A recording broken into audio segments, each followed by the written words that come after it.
Good evening, this is Madhavan talking to you. This is about JEE NEET examinations scheduled in September 2020.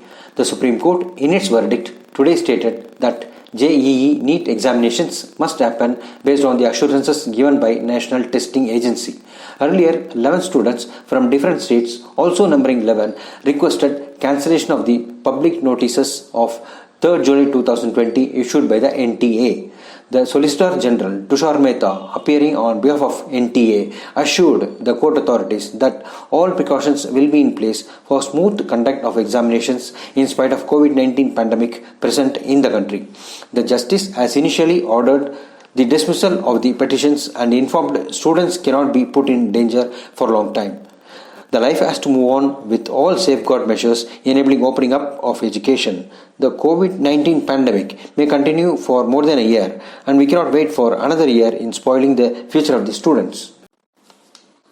With every protection in place organized by the NTA, the court clarified that the examinations must happen. The petitions submitted by students earlier sought directions from the court authorities urging NTA to cancel the exams due to surge in COVID-19 cases. The petitioners requested for conducting the exams after the normalcy restored in the country. The students alleged that parents of the affected students facing severe financial crisis due to reduced opportunities during COVID-19 pandemic, overburdening with the costs like accommodation, transport and medical treatment to the students is a bad, unjust, unfair and not warranted at all.